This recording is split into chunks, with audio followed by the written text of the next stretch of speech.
Hey everybody, welcome to the Growing with Fishes podcast, episode 340. We have a really cool guest with us this week. We have Jack Spirko from the Survival Podcast. Thanks a lot for joining us this week. Hey man, thanks for asking me to come. I'm happy to be here. He has over 3,000 episodes with his podcast, the Survival Podcast, and he has a lot of different cool permaculture experts and survival experts and everything from butchers to permaculturists to all different types of interesting people and everything in between. Our friend Matt Powers has been on his show quite a few times. I've been over on his show as well, and he's got a lot of other wonderful, thought leaders in the permaculture space on his show, and has a lot of other really great content as well. Definitely be sure to check him out. We'll put the website up on the screen here in a little bit. Thanks a lot for joining us. I guess, tell us a little bit about yourself and how you got started with your podcast. You've been, around for a very long time doing the podcast thing. Again, with over 3,000 episodes, that's quite a lot of experience doing the radio shows. So thanks a lot for joining us. Yeah, I started back in 2008. So when I started my podcast and people would ask me, like, what do you do? And I'd say I'm a podcaster. I had to tell them what a podcast was. That's how early in the game with it. I mean, Adam Curry, host of No Agenda, pretty much invented podcasting as we know it today. And I think No Agenda is like 2 months older than my show. So, I mean, yeah, it's been a while. I actually started my show in my car. I had a client. I was actually a co-owner of a holding company, and we owned several companies. And one of them was a web marketing firm. And I had a client that was a financial analyst, and he wanted a website and a podcast. So I bid the job, took it back to our lead developer, and he was like, I can do the site, I can do the graphics, I do everything. He said, I have no idea how to format things for a podcast. And so I'm like, well, I've been kicking this idea around, and I took a $45 little MP3 recorder and a busted-ass Plantronics headset, and I started recording this podcast on, survival and self-sufficiency, self-reliance, homesteading, stuff like that in my car. And I had like a 50-minute commute every day.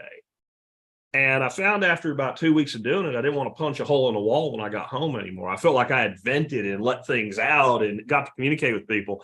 And it kind of took off. I ended up with about 2,000 people, about 2,500 people at the end of the first year. I was 6 months in. By the end of the second year, I had about 25,000 daily downloads. And I'm like, this is better than a real job. So I sold off my ownership stake and I started doing it full time. My first full-time episode was in January 3rd, I think, 2010, like coming back off of Christmas break. And I just haven't been doing anything else ever since. And it's been a tremendous blessing. We've won Podcast of the Year twice in the general category. And had some great guests on. Like you said, I've had all these permaculture guys on and stuff, but I've had on influencers like Gary Vaynerchuk and Dr. Ron Paul as part of my my expert council now. It's just an incredible thing, and we've had all these sub communities grow out of it. And it's kind of like permaculture in a way. You gild something up, you let go of it, and it does its own thing. And we've spun that off into even disaster relief organizations and stuff like that. It's just been one of those things that, when you're in your 30s and you start something like that, it's hard to believe at that point. You'll be in your 50s and still doing it. But I am now, I'll be an old man, and I'll eventually someday I'll be like, this is my last one. But hopefully we're a world away from that yet. That's awesome. What are some of the things that you've learned on your podcast that you've incorporated in your own homestead or farm that you have there? Well, permaculture is a big one, and that's a huge, broad subject. That's multiple quivers and multiple arrows in all of them. But when I started my show, I consider myself a good gardener. But I also grew up gardening with my grandfather in Pennsylvania in a climate where if you threw a tomato on the ground and came back a week later, tomato plants were growing. You really didn't have to be good.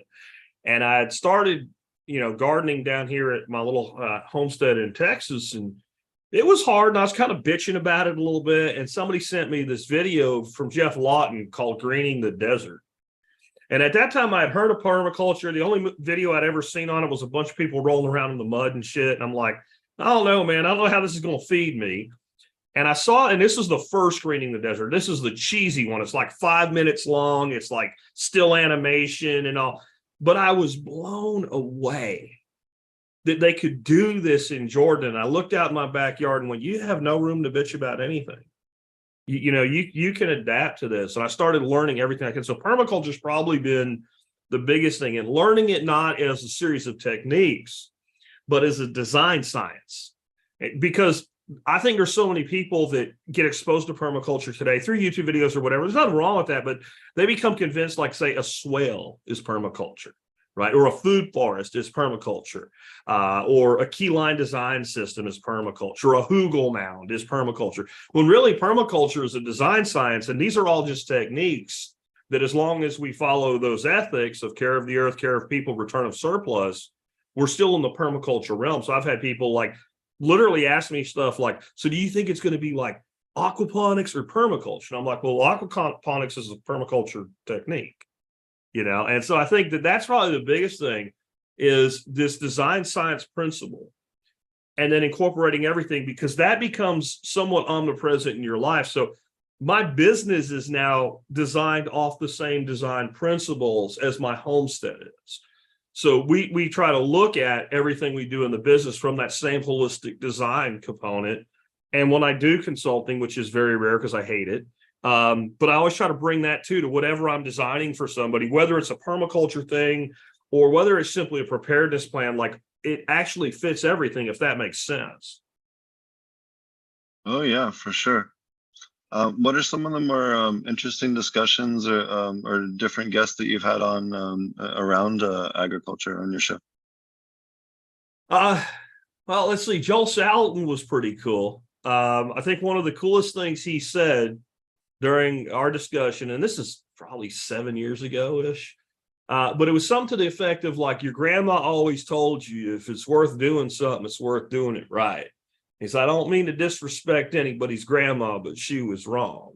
If it's worth doing, it's worth doing wrong, and continuously doing wrong and fixing what you're doing wrong until you get it right. Because a lot of stuff that we're trying to do, we don't really know how to do yet. So if you can figure out the right way from the beginning, great. But just don't be afraid to do stuff. In that same space, Mark Shepard, I've had him on a few times. And he was interesting, trying to rein him in and go, listen, man, like, most of these people listening to you do not have a 100-acre farm. How do we take what you're doing on 110 acres in Wisconsin and bring it down to something where somebody's got a half-acre homestead or something like that? And watching him, like, it took him a while. He could do it, but it took him a while to shift gears into that because he had gone so hard in that space. You were great. I mean, when you were talking to me about some of the things that we can do, and that's why I asked you to come speak at my event in this November, Korean natural farming and JDAM and stuff like that, and making these specific formulas. And what I liked about you was, I get the whole KNF thing, right? With the giant piles of dirt and like, but I'm like, most people are not going to do they're not going to do that much, but you simplified it to here's the components, especially for someone that's worried about a garden, not a farm.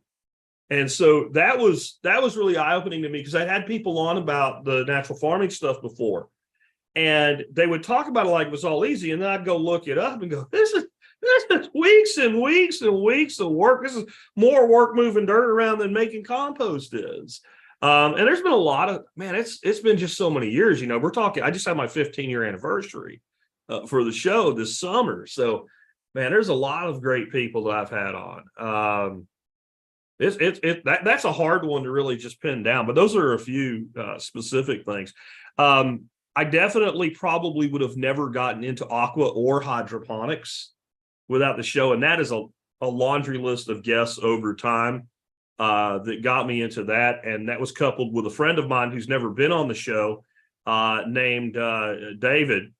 And David has a decent sized backyard in-ground concrete pool. He's turned his whole backyard into nothing but aquaponics and pond. And so he came and helped me build my first system. And it's, as you know, you get kind of addicted to what can I do next? Well, what can I do next? And over the years, that's led me to, like, I call what I do more aquaculture than aquaponics. I do aquaculture with aquaponics components in it. I always explain it as aquaponics is a overstocked, overfiltered system, right? So you're taking, a lot of people are building them on a couple 300-gallon, whatever you call them, the IBC totes. IBCs, right? Yeah. So and that's what I started with.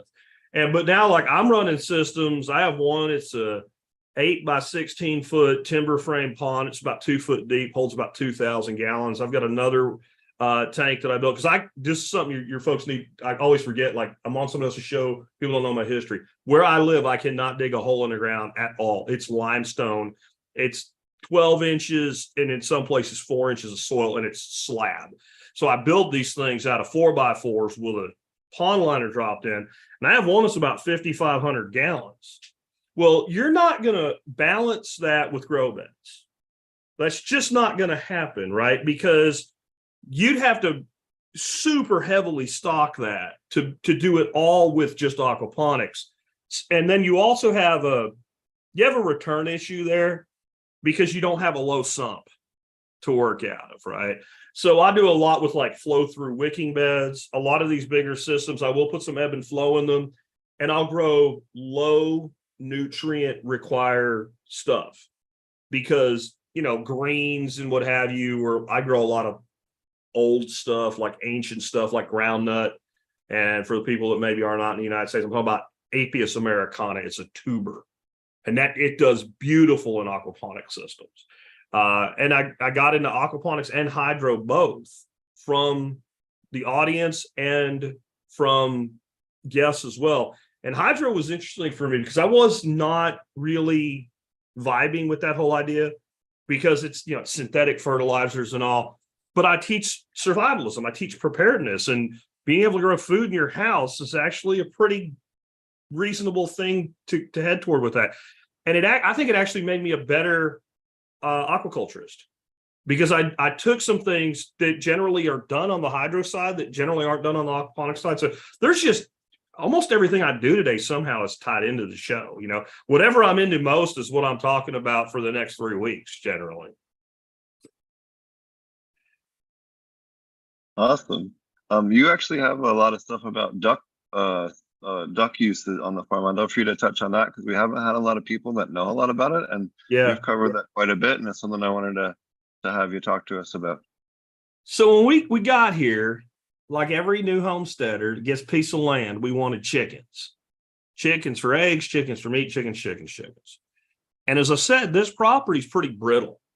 We have very thin soils. We have a good 3 to 4 months every year where our temperatures average over 100 degrees and we get no rain. Well, chickens scratch and they tear shit up, and you make a garden bed and they go in it and they jack with it. And we still have some bantams, and they're a little bit softer on the land, though they've reproduced to the point where we need to start gammoing them again into the crock pot. But when we had a big flock of chickens, we couldn't sell the eggs for any money, and they were tearing everything up. And my wife wanted to get a couple ducks, and I was going to go order them. And she's just one of these quirky people. And I said, well, how many do you want? She said, 22, just like that. And I'm like, I know what you're doing, but if I'm not going to get a straight answer, I went and ordered some ducks. And she said, how many did you order? I said, 22. So we get these ducks in, and they're kind of fun. And they have their own little duck house and everything. And 6 months later, they start laying eggs. And we're like, these are really great. When we start talking to like chiropractors and stuff, and they're like, you have duck eggs? I tell my clients to buy duck eggs all the time. So next thing you know, we've got 180 ducks. We've got a book of business, and we're rolling, huge amounts of eggs every month. We had 2 or 3 high-end restaurants buying from us. We had one restaurant buying 80 dozen eggs a month. And so we went to almost no chickens, a couple just to run around and look at. And I got into it where I got very scientific with how to manage the ducks. I got down to where we could produce a dozen eggs for $3.15. And that was based on year-round cost. And we were selling them for $10 a dozen. And so we were making some decent money on it. And then we started homeschooling my grandkids. And I realized how much work my wife did by managing the sales channels. Because I said, I don't do anything for sales. And like, yeah, you did. And so we ended up scaling back. We keep about 30 or 40 of them now. We still have like a small book of retail customers, but they've just been the best thing for this property. And I basically manage them like little cows. So, and especially like the land is as harsh as it is, it's improved a lot. When I had that big flock running around and you do the math, I basically had the equivalent weight of a single cow. And so I manage them in a rotational pattern. They don't really graze, but they have the same effect as a grazer. They do eat a lot of grass and all. We brought muscovies in and geese in, so that put more load on the grass grazing as well. And they're no work. I mean, I go put them to bed at night. I open the door of the coop and let them out in the morning. They know what to do. And unlike chickens, they're trainable. Like if I want to go to bed early or something and they're not in bed yet, I can go outside and I go, all ducks go to bed, and clap my hands. They all run in the coop. So it's been really great. And if you keep poultry, even if you don't primarily do it for meat, there will come a time where you do need to cull. And duck to me is a superior protein to chicken in every measurable way. We don't get a lot of yield off a dedicated layer duck, so we generally will cull a group at a time and we'll make like sausage out of them. But we're making like a premium gourmet dry fermented duck sausage, or maybe we'll make a little duck prosciutto off the breasts. So they're fantastic eating, fantastic eggs. You can monetize them. They improve the land. And the only problem we've had is they crap everywhere, which is fine in the grass, but they come up on the porch and all. So we had to spend some money and fence in the back porch and all. But they're just cool animals to hang out with. I have seen people, I'm always asked, do you integrate them with like your aquatic systems and all? The answer is directly no. Because I've seen videos of people that have duck ponics or whatever. Yeah, and that's a dude with like 4 Muscovy ducks. You start letting 100 ducks into your pond, and it will be green, and it will be over nutrient. But one of the ways we actually integrate them, I have a 50-gallon stock tank upgrade of that 2,500-gallon pond behind their house. They can't get in that pond. There is a fence around it. And I grow water hyacinths, I grow azolla, I grow duckweed, and that becomes their feed. And to further, what I do is I watch the growth of the water hyacinths specifically this time of year. And if it starts to yellow at all, I have a nutrient deficiency. Well, I have that 50-gallon tank with a drain, and I'll fill that up, and they'll go in there at night when they're on their way back to the house. And the first thing a duck does when it hits water is hit the eject button and crap. And I'll let them spend maybe 2 days doing that, and I'll open that valve and I'll drop that into that system, and it'll pull that right back up. Right now I'm having to do it a lot because I also grow bullhead catfish in there, and between me eating them, making fish tacos out of them, and the dadgum blue heron that started picking them off, I don't have enough fish in that system anymore. So now I'm able to bring theirs in. So their own waste is providing a huge part of their diet from spring to fall. Now, once we go into winter, we can't do that. The other thing I grow for them is, I don't know if you're familiar with it, Chinese water spinach, or Vietnamese water spinach. There's a ton of names for it. Kang Kong. The Latin name is Apamera aquatica. It's in the sweet potato family. So the leaves are edible, but unlike sweet potato, so are the stems. And we grow the heck out of that. And that's considered an invasive species or whatever. But, what are you going to do? It invaded. It showed up here all by itself. It doesn't survive our winters. I'm not that guy. I'm not the guy that wants to be the dude that brought honey locust into some place and turned it into thorn hell. Texas is a big state, as you know. And there are parts of Texas where I would say it is a risk. But to treat a state that's so big, the part where it's a risk, if we move that part of Texas to the Red River, then the part of Texas I am is in Canada. Right. So there's times where we just, we do what we got to do. And that is a plant that, as long as you don't live in a place where it can become a problem, I think everybody should grow it. It's an incredible plant. Nice. Definitely a new one for everybody on the show. That's great.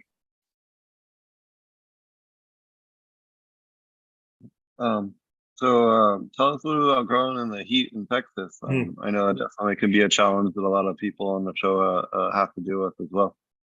Yeah, and that's where, like, you've said this, Matt has said this, my buddy Nick Ferguson has said this. Like, in my summers, I really should be doing more foliar fertilization, because you get into points where it's so hot, it doesn't matter how good your soil is. That plant literally can't take certain nutrients. Like, plants will have a hard time getting calcium into their system. I think it's over 96, average aggregate across the day or whatever. And we have, this summer's been a bastard. It really has. I mean, it's just been awful. Most of our days in August had highs over 108.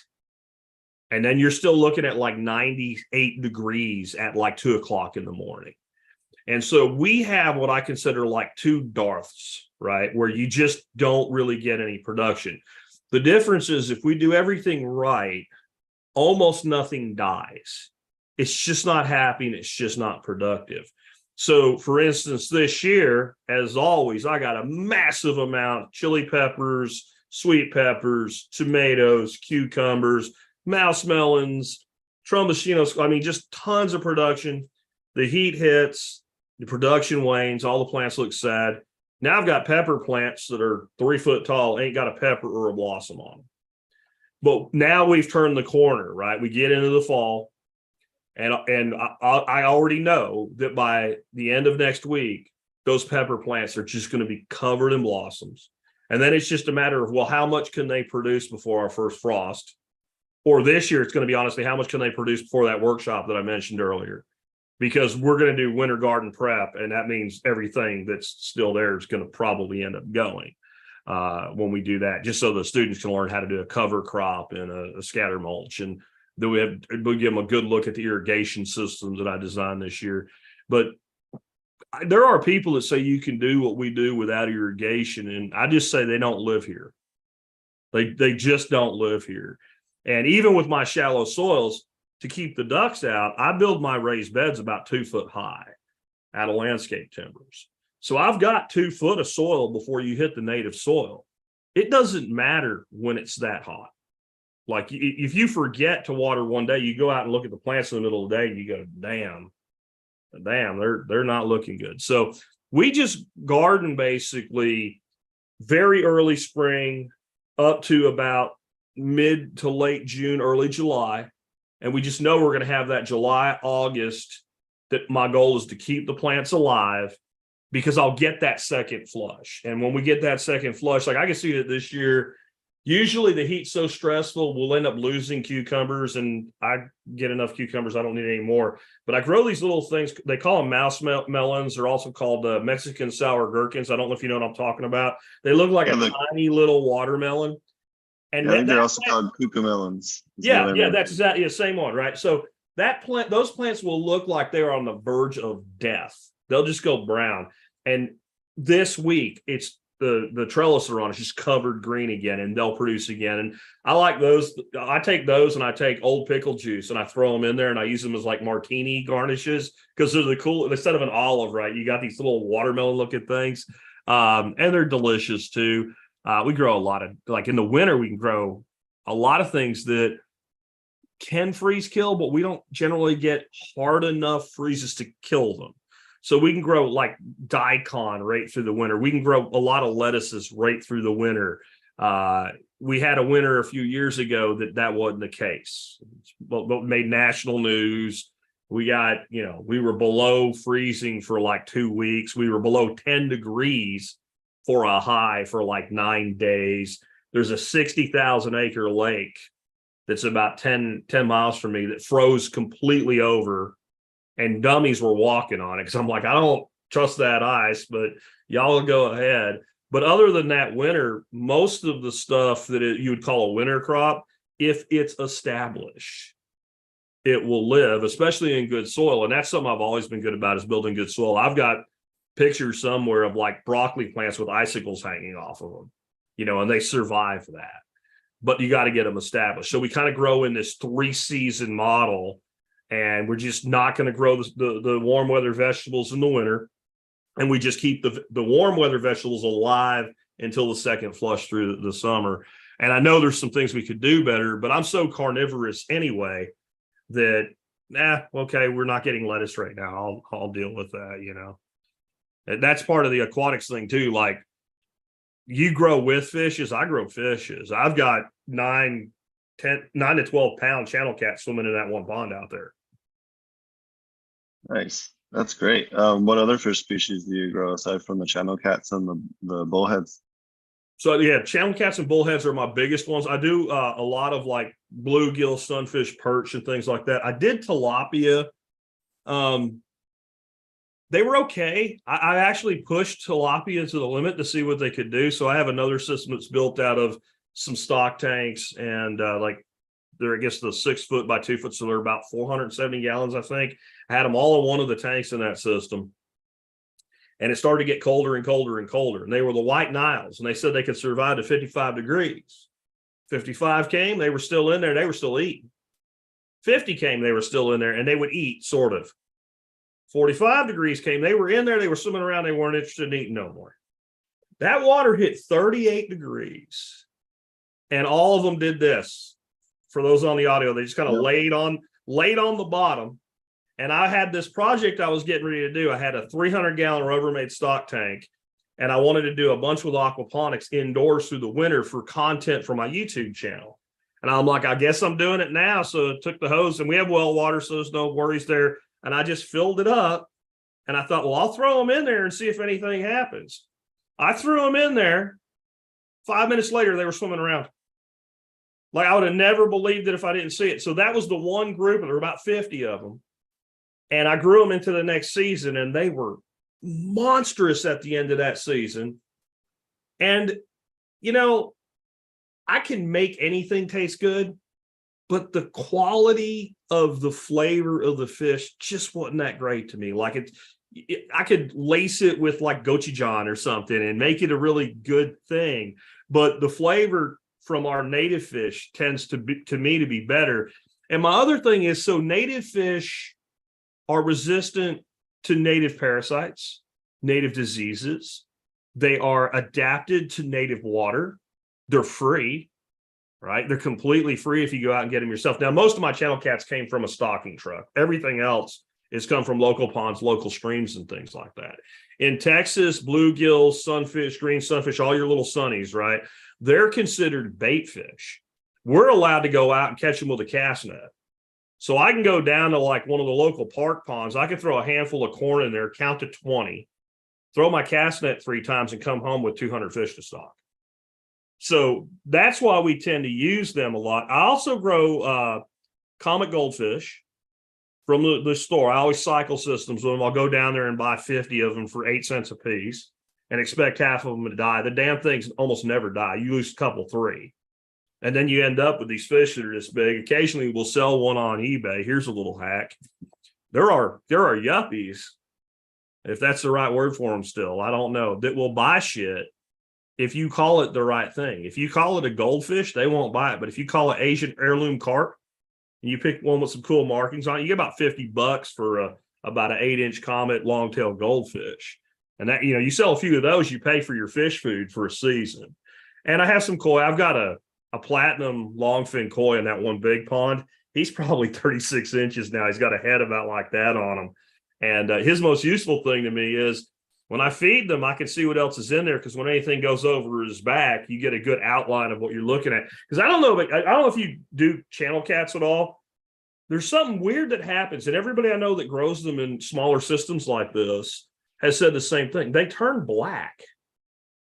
Like when you catch a channel out in the lake, it's this gorgeous, shiny, silver, speckled fish. When they go in that system, they turn jet black. And even though the water's clear, it's a deep pond and all, you can't see them unless they come up to feed. So you see this koi cruising through, and you see this thing looks like a little shark just go across his back. So, I don't do some for enjoyment. I do some just for food, and they're enjoyable too. And then all of my peripheral tanks that are too small, or for one reason or another, I don't want, game fish in them, are full of Gambrusia, the mosquito fish. So that way we can have all this water all over the place. and we don't have any issues with mosquitoes, no worse than anybody else anyway. Like we actually probably have less because we have mosquitoes wasting their reproductive energy in our systems. The other thing that I grow in them is I grow a shrimp called a neocardania, which is, they're affectionately known as cherry shrimp, but now they have all different colors of them in the pet trade. And these are thought of as like a tropical thing. Well, for a while I was playing around with them. What can I do with color phases and all? I had like 6 10-gallon tanks with different colors in them, and I was culling out all the ones that weren't good enough. I was doing like a reverse cull. And I started throwing them out in my tanks and stuff like that in the summertime. And that way the temperature dropped really slowly. That year that we had everything freeze up, I had to turn the pumps off so they didn't burn up and just let it go and see what happens. Those tanks froze till they were halfway solid. There was, 6 inches of water left in the tanks. The damn things lived. They've adapted. So I have like indestructible neocardanias in all my systems. And I take the larger systems at the bottom and I put multiple tanks, like water flow tanks and stuff in. And I have 2-inch pipes that connect them and run the water back down into the lower end. So what ends up happening is sooner or later, either minnows or neocardanias take a ride through the pipes. And then like the bluegills, that's candy to them. So they'll feed on it. And then in the summer, once we get the top vegetation going with like the water hyacinth and stuff, you still find tremendous numbers of them, even in with the larger fish, because they have a place to hide. And then, of course, when the plants die, then they all get picked off. So now the system's actually providing food to the fish on the other end of it. And that's another thing we use for feed. So like the one with the big channel cats in it, yeah, there's no bluegills in there anymore. I think they're eyeballing some big comic goldfish going, buddy, if I get just a little bit bigger. Just a little bit bigger. But what I'll do with them, I'll go down to the park pond. And this is, for anybody listening to think like you're just raping the land or something. These things are that's why they're this big. That's why they're 1.5 inches long. These things are so overstocked in these little ponds. There's billions of them in there. They can't grow. Go down there, throw the cast net a few times and just dump a crap ton of them in. And then you watch the murder, right? The channel catfish murder. Because you just see this big mouth just, and so then, again, we're not spending money on feed. And there is no way pellets will put weight on those channel cats like those little bluegills will. There's just no way. So it's that's awesome. Yeah. It's a different kind of thing, And I've probably gone, to be totally fair, I probably need to decommission some of it.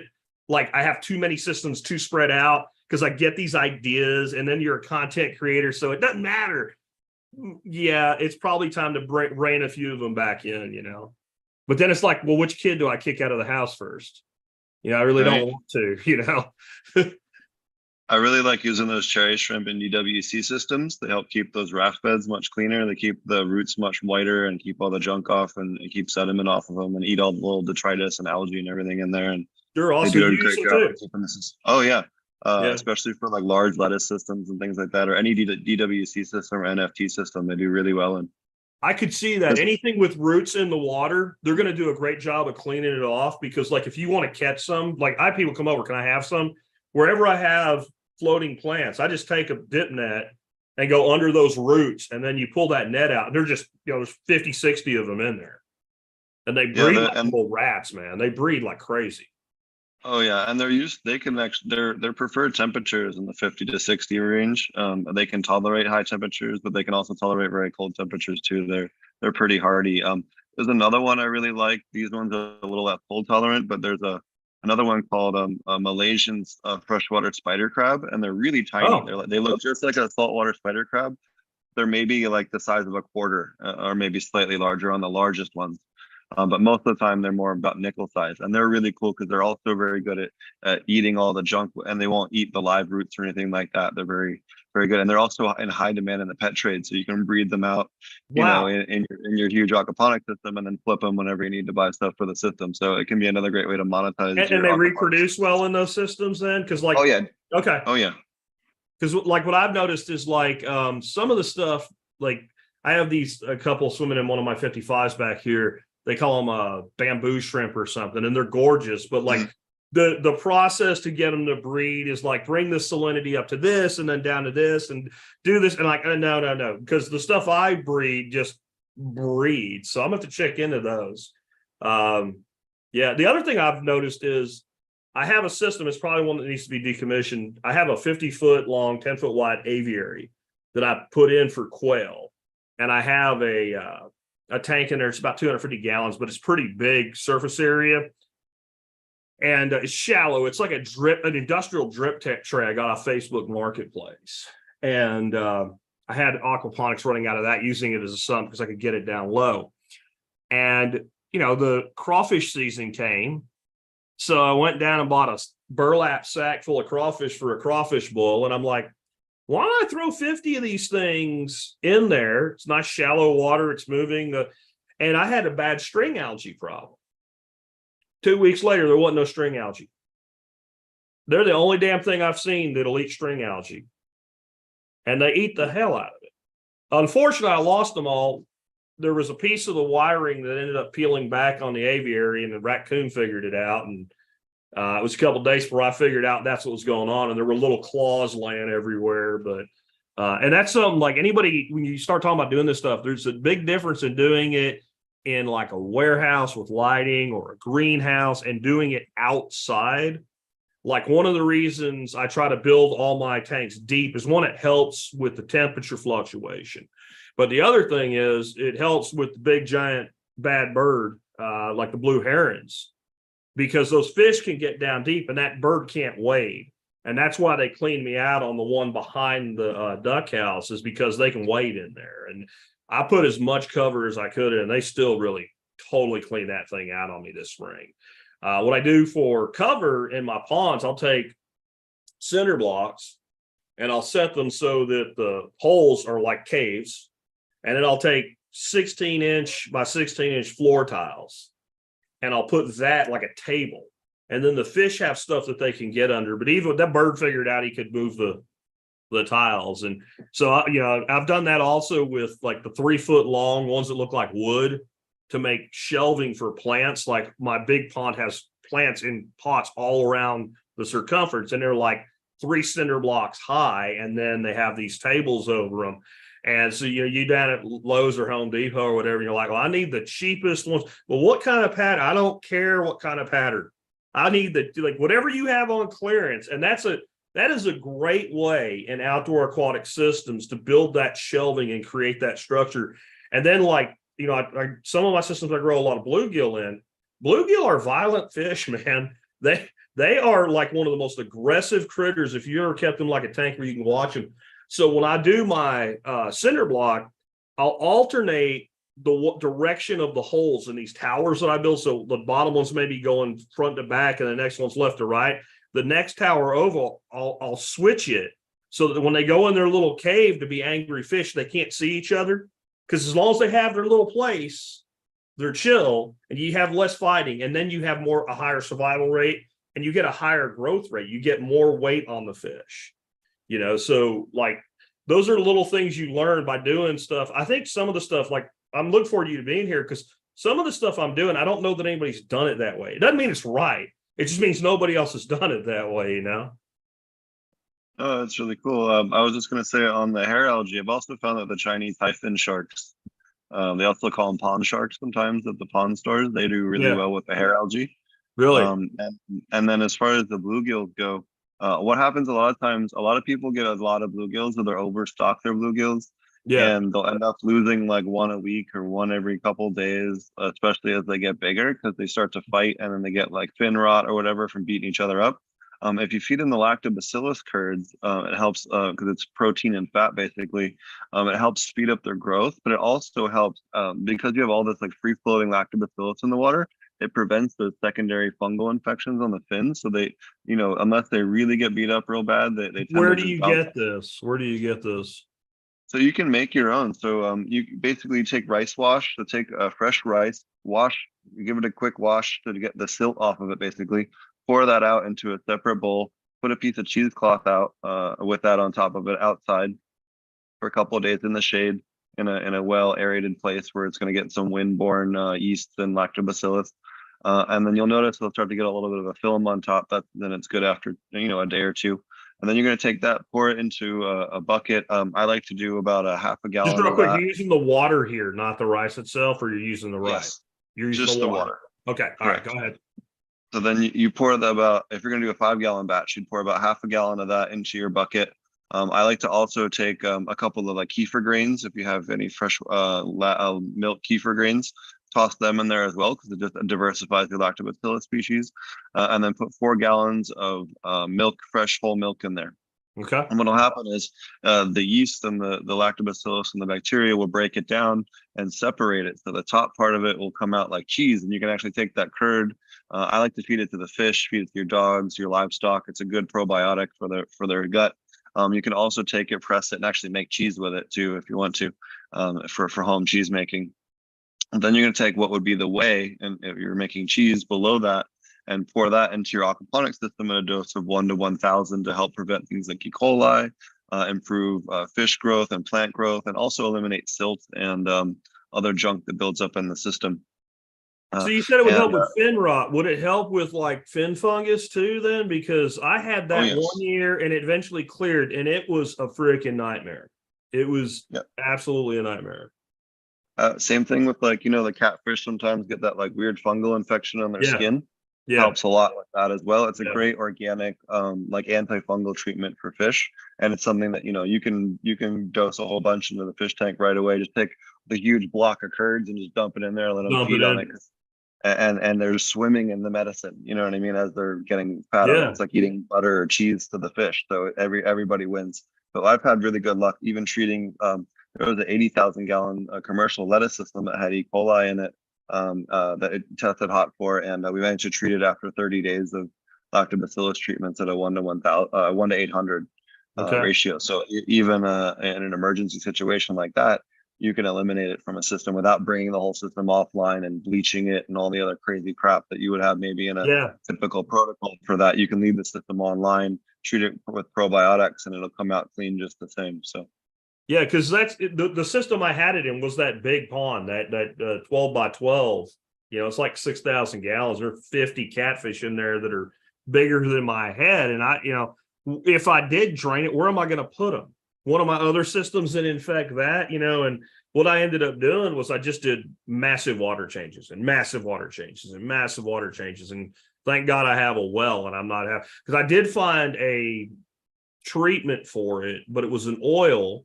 They named it something else. When you tracked it down, it was tea tree oil. But the amount you needed to treat something like that, it wasn't financially worth it. But I probably could have afforded, 8 gallons of milk, no problem, and some rice water. That's and you can use it as a foliar too to prevent powdery mildew or botrytis or septoria. It's really good for treating all those plant diseases as well. See, this is why you're coming here in November. For stuff like that right there, and I know you do stuff. I think you call it like a double flush or something, ebb and flow bed, where you're growing in soil on the top, and we do some stuff that's very similar. I just do a flow through wicking bed, so I'll do like a bunch of lava rock and French drain pipe. And I've done that because the first ones I built, I didn't put the French drain pipe in the bottom. And I would get, sooner or later, roots would get through the weed blocker layer.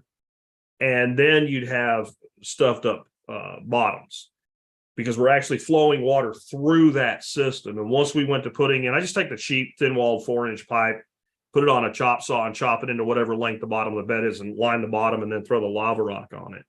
And then we'll do a layer of weed blocker. And then I do a 2-inch layer of perlite. And then I do my soil mix from there up.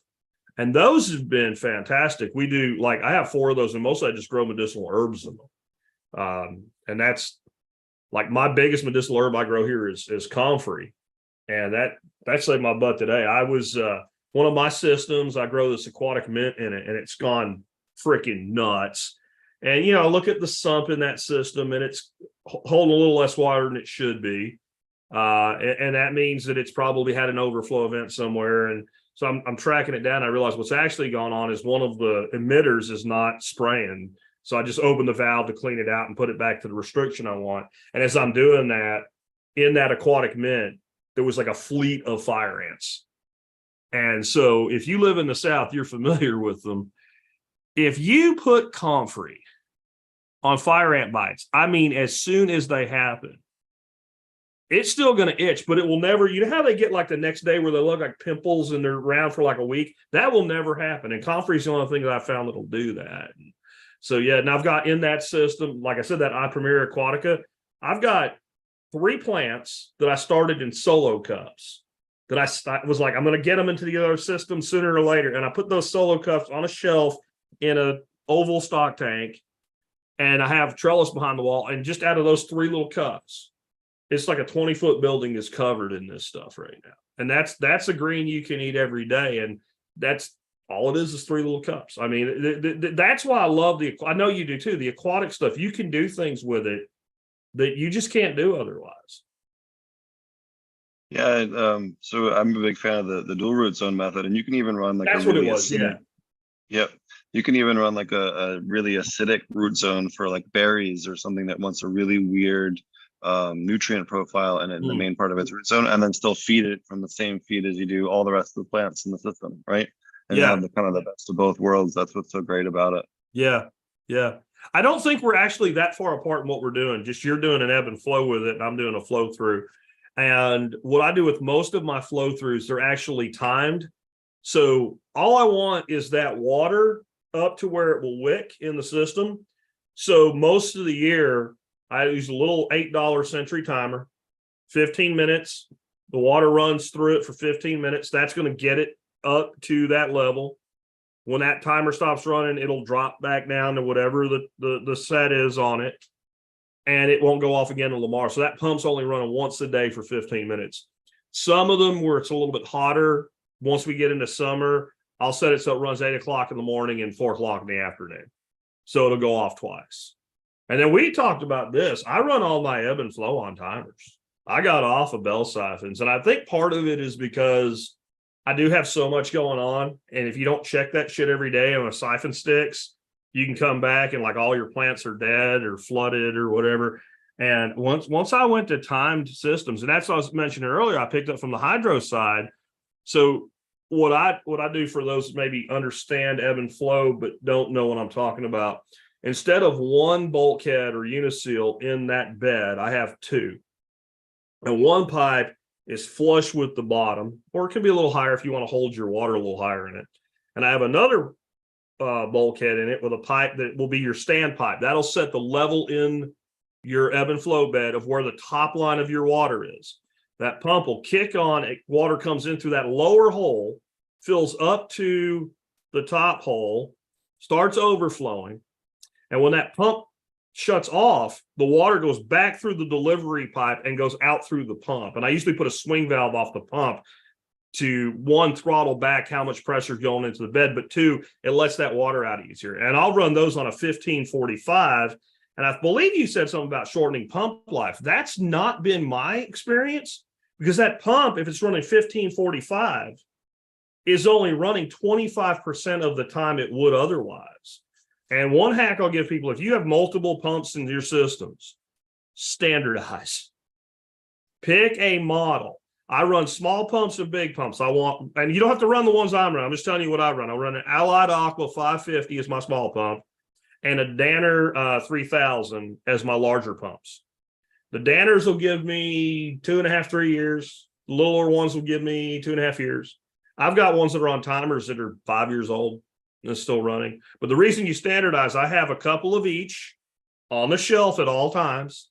Everything's done with either dry fit or whatever you call those couplers with the little screw on them, right? Union joints, yep. And if a pump goes out, it's 5 minutes off the shelf, new pump in. And then when you standardize, I'm sure you've had times where pumps get gook and schlick all on the intake and you need to clean it. And you don't really have time right now to clean it, but you need to clean it. If you standardize, you just take the cover off your brand new pump that you ain't used yet, swap the cover out, stick the cover in the sun for a day, all that stuff will dry. You hit it with a garden hose and put it back. Right. So you got to have spares. You know this, pumps die. And that pump, sometimes they die like you're like, oh, that pump's going to die. I should go ahead and replace it. There's times that pump was running perfectly yesterday. And your wife comes in and goes, is the water pump supposed to be running? The water pump is always supposed to be running, right? So always have those backups, man. Always. Yeah, I'm a big fan of standardizing them all with the union joint above it, so you can quick disconnect the whole pump and clean it easy. Yeah. I really like the Danner pumps. I've used them for a long time in the aquarium industry, in saltwater and in freshwater and in ponds. And for the most part, they're pretty good. I also like for bigger systems, the Sparus pumps from Pentair are kind of my go-to. They also have a nice basket. You can just hot swap the basket out with a second one and turn it right back on, and away you go. Have it down for 30 seconds if you want to. So. Yeah. They're also Danners, cool. what's nice about the Danners for the ponds, and again, they're like a 3,000 gallon pump. You plug a kilowatt meter into it and they'll pull between 87 and 93 watts. You're moving a lot of water for equivalent to a 100-watt light bulb, because you got to factor that into everything you're doing. What's your cost? Oh, for sure. Yeah. And that's one of the other things too I really like about the Sparus is that you can ramp them up or ramp them down. If I shut off part of the system, I can just ramp it down and it maintains the same PSI across the rest of the system. So I have to that's cool. adjust all the valves and all. That's cool. So, it makes it a little bit easier to manage. Or, hey, I need to clean the system, so we're going to shut down everything but the fish tanks. We can reduce the pressure on it, with a push of a button, which is really nice. The other cool thing when you can see the voltage on it is that if it's pulling a higher voltage than the normal range, hey, it means the pump is clogged or there's a line clogged because it's working harder than it needs to. So you can diagnose a lot of problems really quickly just by looking at the panel. That's cool. That makes me think of an idea my buddy and I had. We never built it, though. When you have a system with like a ton of different delivery points, inevitably those points will get clogged with debris and you end up having to go clear it all out. Our idea was, let's say you had 10 delivery points. You did a series of solenoids that once a day would run and shut all but one. So like number 10 would be open and everything else would be shut. And then 9 would be open and everything else. And just for a few seconds, each one of them would have full pressure. And that seemed like a way that would reduce the amount of, human maintenance required. That looks like a cool pump. It's expensive, but it's probably worth it. Oh yeah, we use these on the commercial systems. On the shoot, you just said something and then I lost it. About the solenoids? Yeah. So that's called an indexing valve, and I've used those in Jamaica when we had to use very little water because you only get the water that you get from the rain on the north side of the island. It doesn't have groundwater like the south side does. So we had to use those because we only had a set amount of water. And they're really good, but the problem is if it fails, you lose 4 rows of crops instead of 1 with a traditional setup. So they're really good if you're in an extreme water conservation environment, but they definitely can cause problems. If you do have it, just put like a little checker on it to check the voltage. So if there's a problem, it'll alert you. And those are pretty easy to come by in various means these days. Cool. And there are some questions here. If anybody wants to, if you want to take some of those. So I think someone's asking about my irrigation system there. Yep. I was just going to ask those. It says, my irrigation sucks. Would love Jack to elaborate on his system design if you could. It's very low tech and it's fully semi-automatic, right? All I ended up doing in my primary garden beds, I took some 1/2-inch pipe and I laid it out. I might actually have, I don't even know why this is here, but for those on the video, that's how my beds are designed. They're in an L shape and they're 12 foot on the back side, 8 foot on the front side. And this right here is the pipes and the emitters. And right there's where, so every one of these beds, I knew I was going to do something someday. So I had a stand up piece of 1-inch plumb to my well in each one of these 4 beds that go around that big tank. And I think it's a 3/8. It's whatever size everybody recommends when you do this for PVC pipe drill. And I drilled alternating holes where my plants would go. But the cool part is at the end of the bed where that stand-up pipe is, I hard line plumbed in. Each bed has its own like egg timer irrigation valve. So these are the ones that you buy, you put your sprinkler out, and you set it for 30 minutes, and you walk away at 30 minutes, the timer stops. So that allows me, and all 4 of them can run with the well pressure. I have no problem. I go out every morning, I turn them all to 30 minutes, and I walk away. And it's more like soak than drip, but it's designed to be a drip-like system. And that saved my ass this year because manually irrigating was just not going to happen. I may be able to find the video on it, and you can maybe play it muted in the background. It'll make sense to people. Sure. I just pulled up here for anyone else wanting to see those other pumps, these Danner pumps. You go to dannermfg.com is the other one that I recommend quite a bit. What I'm going to do, I'll use the chat and I'll send it to you and let you handle how you want to share screen with it. I'm not real familiar with doing it as a guest. You can just hit the screen share button in the bottom center there, and then should work just fine, or I can handle it for you if you want. I just gave you the link if you just want to use the link. Oh, perfect. That way I won't break nothing. But that's my system. That's like a walkthrough of it. And it's sitting on top of weed blocker, and it's not planted yet, so it makes it real easy to see what's going on there. And each line in the system has a swing valve so that I can control it. And right below the timer, there's also a valve. That's probably the most expensive part of it, is how many valves go in it, because valves are expensive and pipe is cheap. That is not it. There it is. There it is. Yeah. So that's how that runs. But make sure you put a valve right below your timer, because you have to swap the timer out, and being able to cut the water off when you have to do that is a good idea. But run the pressure, full pressure on the downward side of the valve. You can see right there on the screen, and do your adjustment with the valves on your individual legs. And then everything up until you come out of those valves on the side should be glued. Ask me how I know with a wet face, right? So I like to dry fit everything I can, but sooner or later it will blow and go on you. The low pressure side of the system, you can dry fit everything. And that's what's nice, because those beds, I did run weed blocker in them this year. So when we go to fall, I won't run that weed block.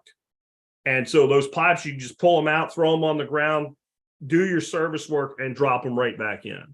And that has been probably the best thing I've done from an irrigation standpoint. I have really hard water. I have hard water out of the ground. My water out of my water collection rain tanks is hard. Everything's alkaline, everything's calcium, and regular drip lines just clog. I don't care how you filter them. I don't care what you do. They just clog. The holes you get with these pipes are large enough that they don't clog. And if they do clog, it's 2 seconds. Like, you notice an emitter is not working, it's 2 seconds with a piece of wire. You poke a hole in it and it starts working again. And that has worked fantastic. So there's the valve that I was talking about, and a couple little fittings from Lowe's, and that'll make that timer be able to fit in there for you. And like I said, you can see the other valves just at the top of the screen there. That's where you set your pressure, because if you turn it all the way up, it'll blow out. The other thing is, if you're using those valves for anything and you have hard water like me, buy yourself a box of the washers with the screen filter on them, because about every 3 or 4 months, they'll form almost looks like somebody put silicone in it. And it's impossible to get off the screen that's on the input side of those timers. And this is obvious, but I did one upside down anyway. Those timers are one-way flow. They don't go the other way. They only go from the female side to the male side. Awesome. Yeah, I've also had really good luck just putting Vaseline on the ball valve and getting them nice and greased up before you install them. It gets you maybe 6 months to a year of loose, or at least the season worth of loose. Well, the valve's not what I have the problem with. It's the so on the timer, on the female side that you would attach to your hose bib normally to use it, there's a hose washer, and it has a little dome shaped piece of like wire screening, and it's designed to keep solids from getting into your system. And what happens is, if you have hard water, the calcium will over time deposit on that screen, and you turn it on and no water comes out, and you're trying to figure out what's going on, and all the other ones are working. And when you pull the timer out, you'll find this. It looks less like silicone. It looks more like somebody paper machéd the thing over. So a box of those washers, like 50 of them, is like $3. So that's another thing that goes on the shelves. Nice. Definitely cool. Yeah. It's a neat design. And I don't get credit for it. There's tons of people did it. I just did it a little bit differently is all. I put the timers in is what I did. And then you can see that's that big pond right there.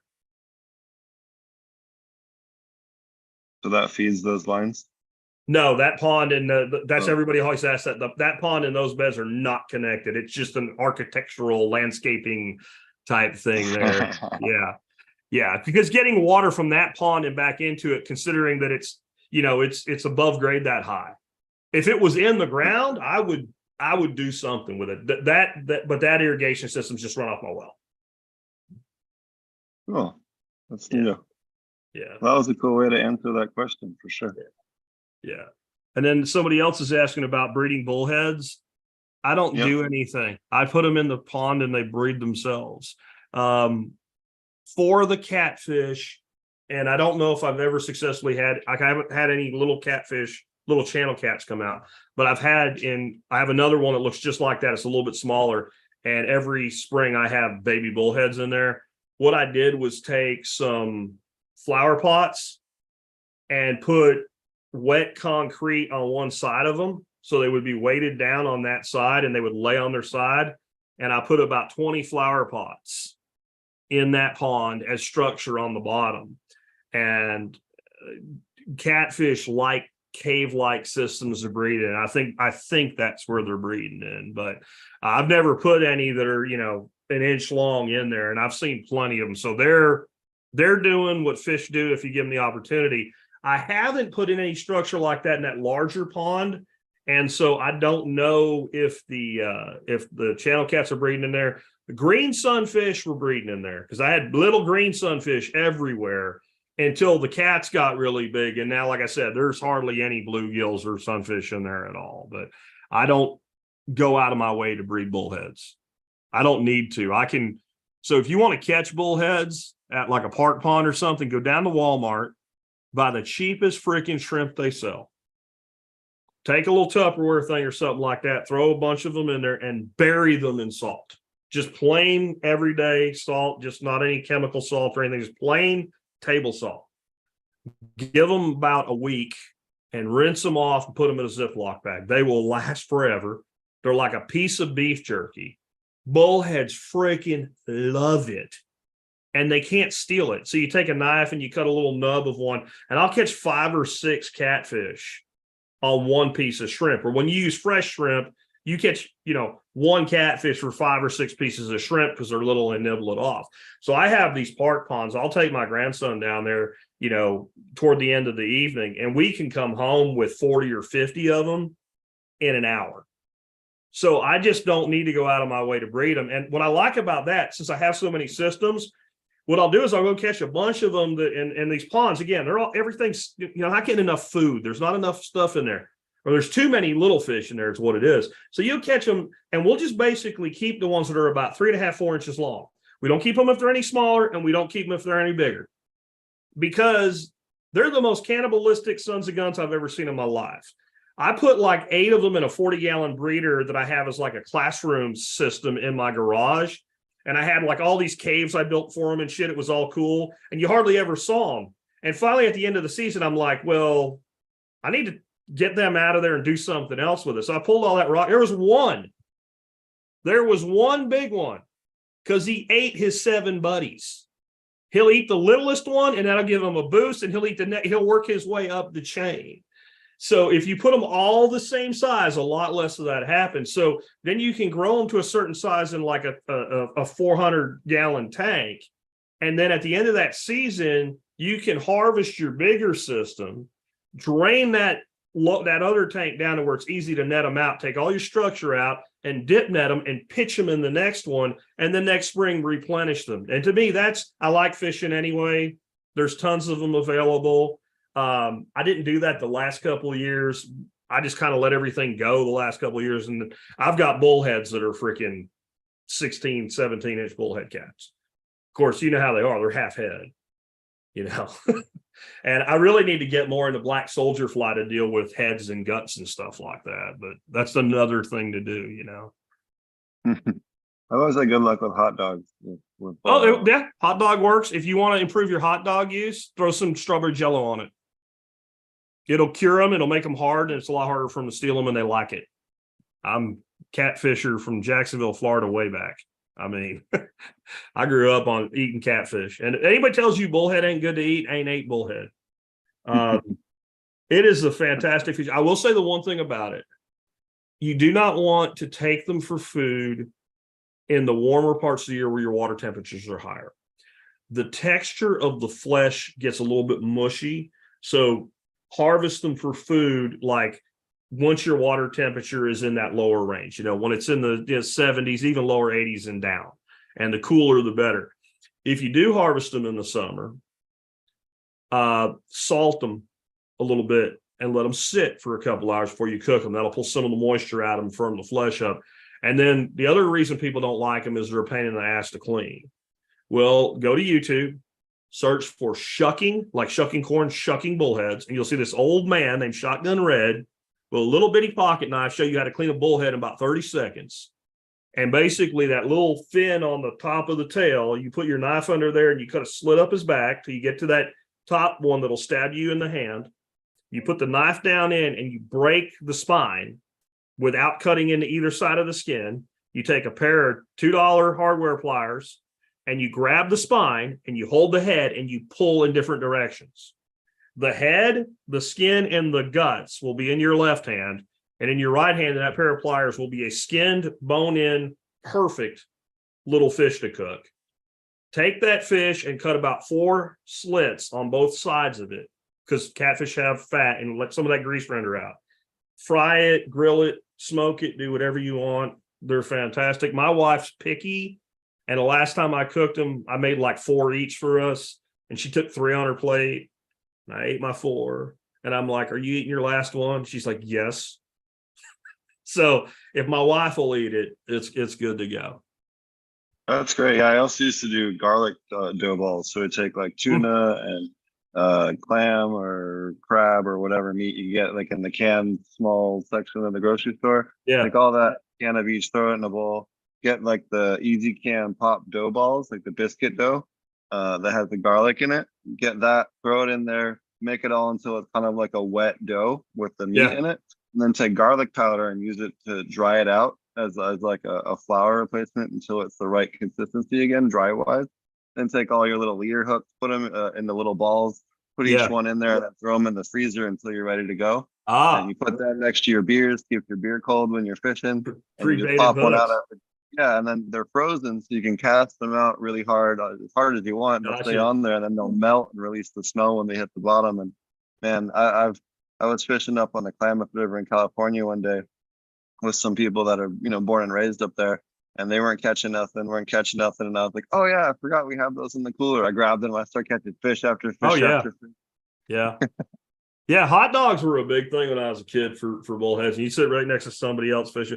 They you gotta know all these little different baits because they'll turn on and off to different things at a time. Like the cheapest bait you can make for them is deer. You take deer corn, boil it for about 30 minutes, and it'll soften up somewhere you can get a hook in it, and throw it in a Ziploc bag and do the same thing I said with the hot dogs. Throw some strawberry jello on it. And I've tried other flavors of jello and it all works, but they prefer strawberry. I don't, they like strawberry better than cherry, and I don't know about lime. I never tried that. If I was a catfish, I wouldn't want lime jello, but it's as I'm saying, like you can get into breeding, but if you start using commonly available local fish, then if they breed, they breed. And if they don't, who cares, And I ain't never seen anybody get upset about somebody taking a bunch of bullheads out of a body of water. And if they do, that's a Karen you just don't need to deal with, There's someplace else to go. I've had pretty good luck with catfish with Velveeta too, so that's another one you can use. Velveeta, yeah. Put a little onion bag, the fine fiber bag. Throw it out there.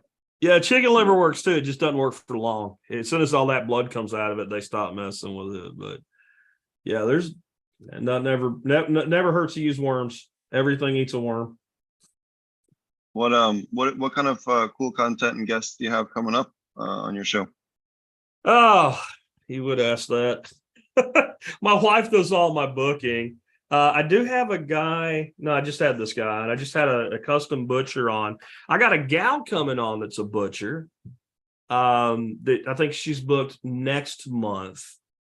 She's a custom exempt butcher, but she has a mobile like butcher system, like big truck, like she can do cattle and stuff like that. And I think that's so cool that we have people that are basically circumventing these ridiculous federal regulations with these FDA processing centers and all that are like, I don't know if people listening to this know this, but like just to process chickens, you need an FDA employee in your factory while you're operating at all times. And the facility has to pay that person's salary and benefits.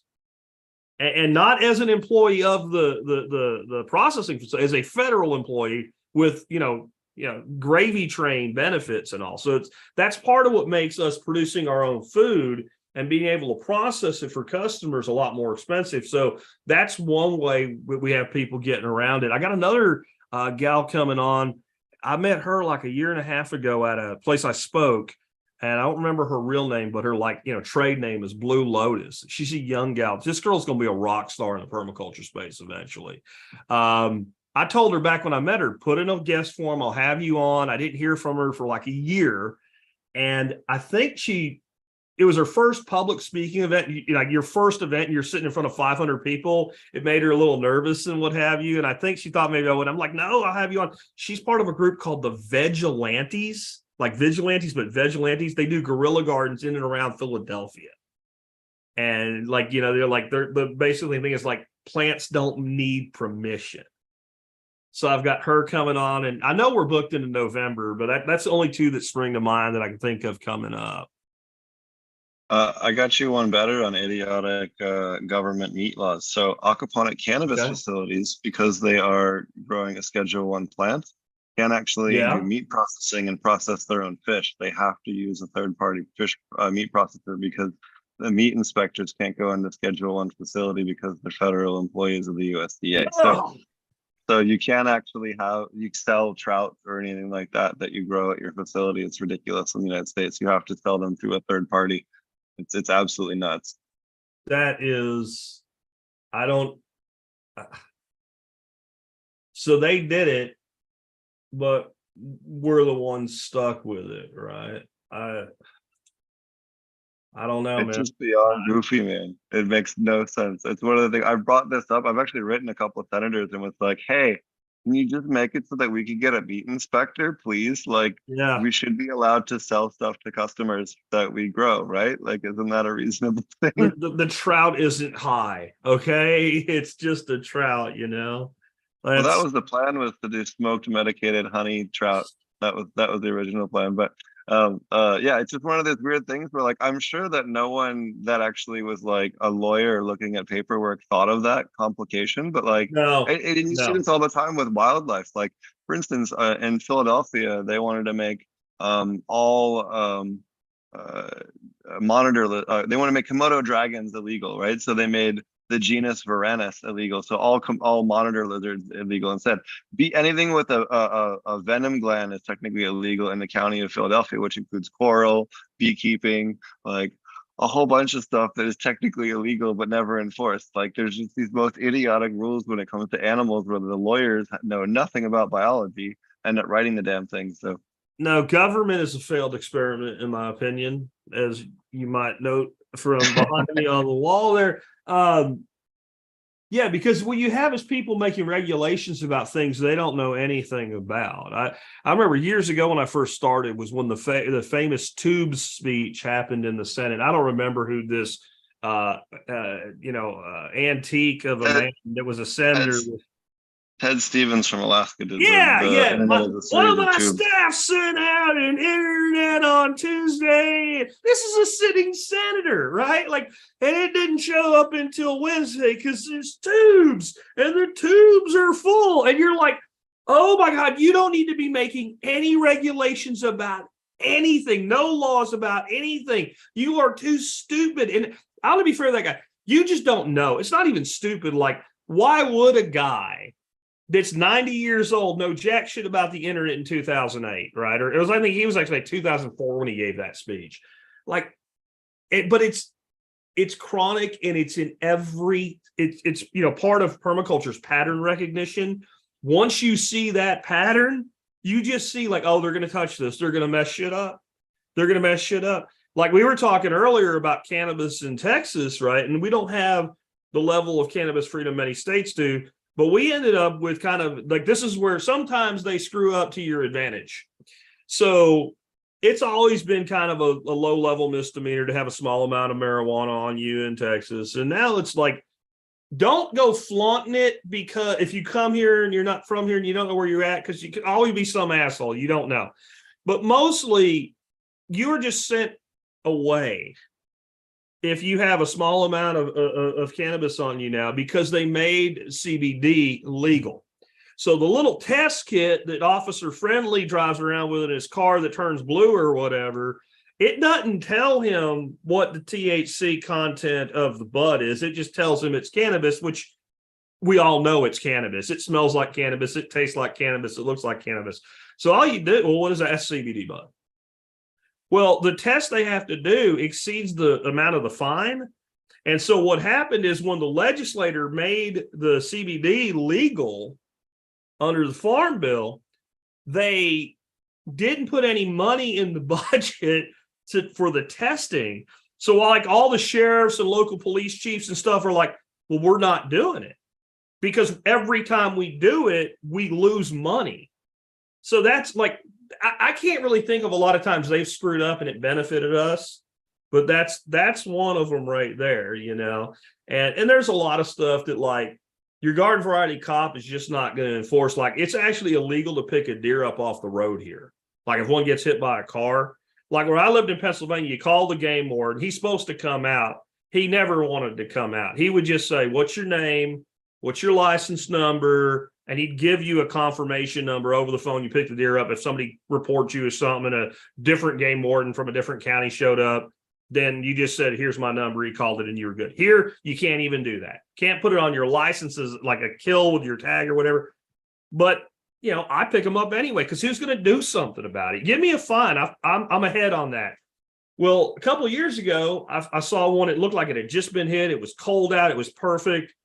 And I went past the exit, and it's one of these things where you take 15 minutes to come back around, but I think it's worth it. So I come back around. There's a cop standing there looking at it like this with his hands on his hips. And I stop. I'm not sure what to say.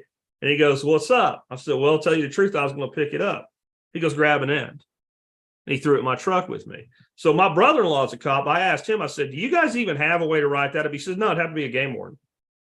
You're a city cop, county sheriff, whatever. We don't have a penalty in our code book to write that up. So that's along the lines. We probably need to wrap up soon, but I call it statist jujitsu.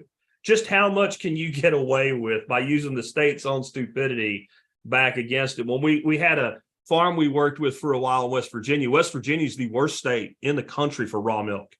You think you're dealing crack to deal raw milk. And a lot of places have gotten around it with things like herd shares, or you mark the raw milk as pet food. They closed all that shit. Like you can't do anything. So we're like, is there a law that says you can't sell it as a soil amendment? Because as you know, milk is a legitimate soil amendment. So we labeled the milk as a soil amendment, and we marketed that it had been kept chilled and fresh from the time it came out of the cow. But it was a violation of both federal and state law to use this product in a manner inconsistent with its labeling. We just copied it right off of like insect spray. Right? And had a lawyer look at it and go, I got nothing. There's always a way if you're creative, because we mock them for their stupidity. We suffer for their stupidity. but we should realize their stupidity sometimes is a gift. Because the one thing about stupid people, they're easy to outsmart. That's awesome. I was just going to ask you if you wanted to kind of, in closing, tell us about your event coming up. Sure. So I do a workshop here at my place every year. We had at one point, we started letting 65 people in, and it was too many for the size of the place, the parking, because we also have like another 15, 20 staff. So we limited it to 50 now. It will go on sale Saturday. So say Thursday. So 2 days from now, 9:30 in the morning. If you like what you're hearing here, even though I'm nuts, and you want to come to it, you don't have a lot of time to think about it. I'm not exaggerating here. It usually sells out in 10 to 20 minutes when we open it up for sale in the morning. If you go to my website and click on my Get Social tab, you can get on my Telegram group or channel. And what I do is at 9:30, I drop the link to sign up for it in there. I give everybody 10 minutes. It's kind of like the insiders pre-sale. And if it makes it that long, then I put it on the site and I put it out, and it's never gone more than an hour. The year COVID was like heavy lockdown shit and all, they're like, "Are you doing it?" I'm like, "Yeah, I'm doing it." We sold out in 2.5 minutes, and I had 80 people on a wait list. But it's going to be great. You're going to be there talking. Matt Powers is going to be there, and Nick Ferguson. I have you three guys speaking back to back to back on the last day. I've got Sean Mills. He's a professional engineer in the solar space. He's going to be doing a talk on low-cost off-grid housing the first day, and then the second day, he's going to lead kind of an open discussion with ideas where we're brainstorming how to do this. I'm doing 3 hands-on workshops. I'm doing one on winter garden prep. I'm doing one on composting, and I'm doing one on biochar.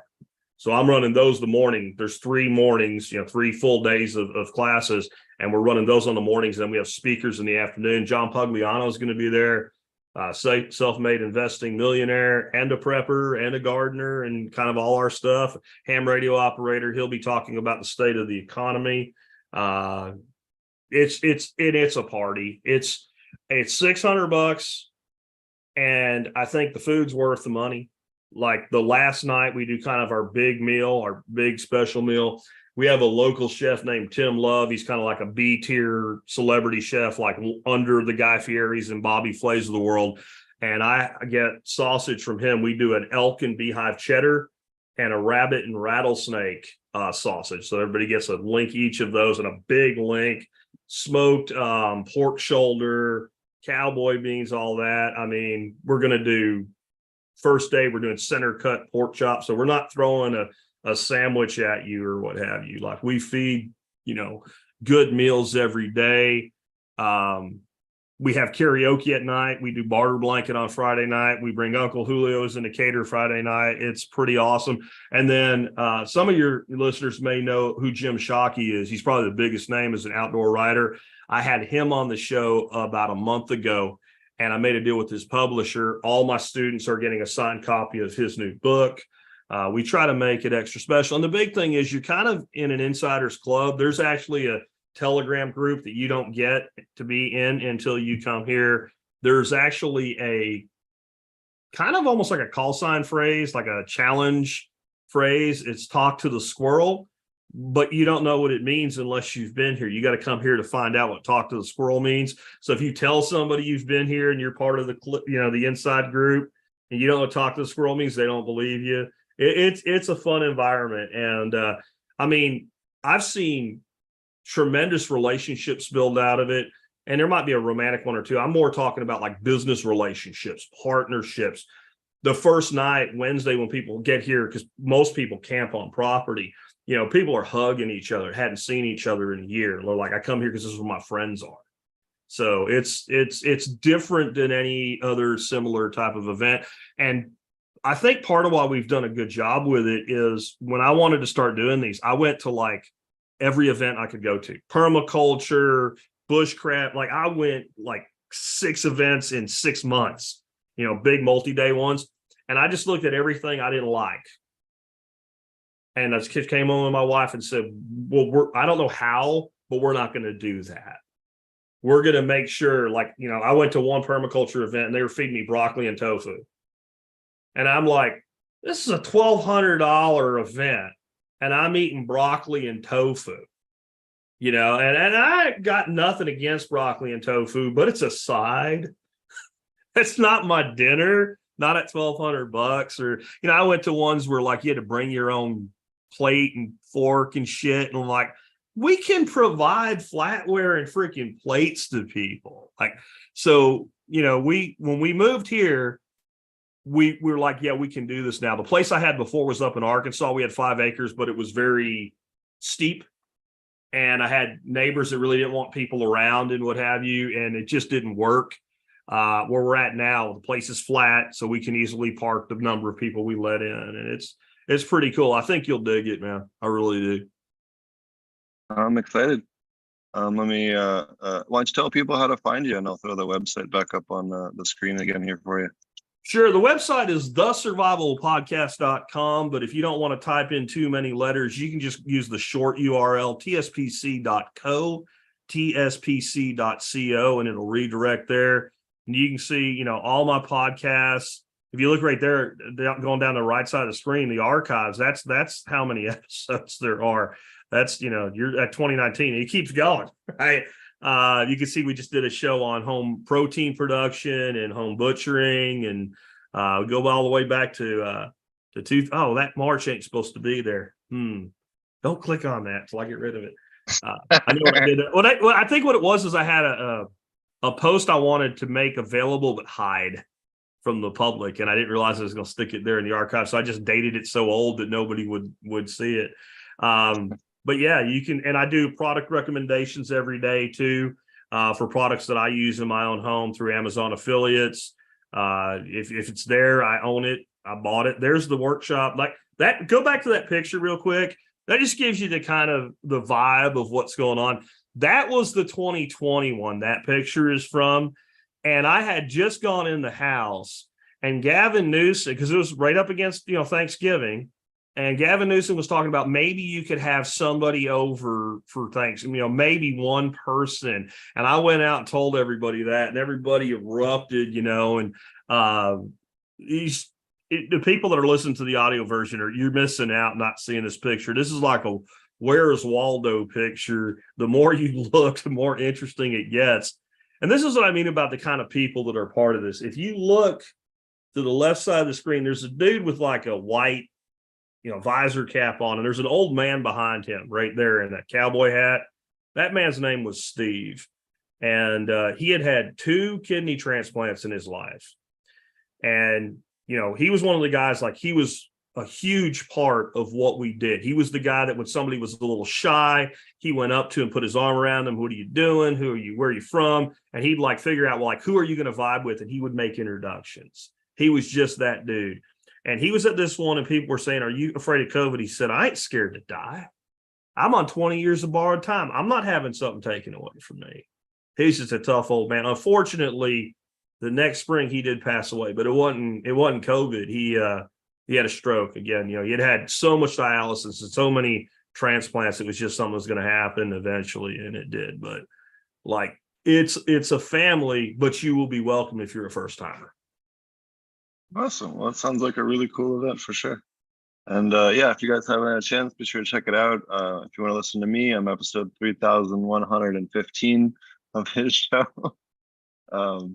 He's got a lot of content for sure. Do you know how many total hours you have? Hours, I don't know. I know I did calculate one time because they say 10,000 hours of something, you're a master at it. And I know that I did kind of say average amount of time into an episode years ago. I crossed 10,000 hours. So I don't know. I mean, 3,300 odd shows at an hour and a half average, do the math, it's a lot. And there is nothing else I want to do though. I've always been a teacher at heart, and teachers aren't paid well, apparently. So I decided to do something where I could live my life my way, teach what I wanted.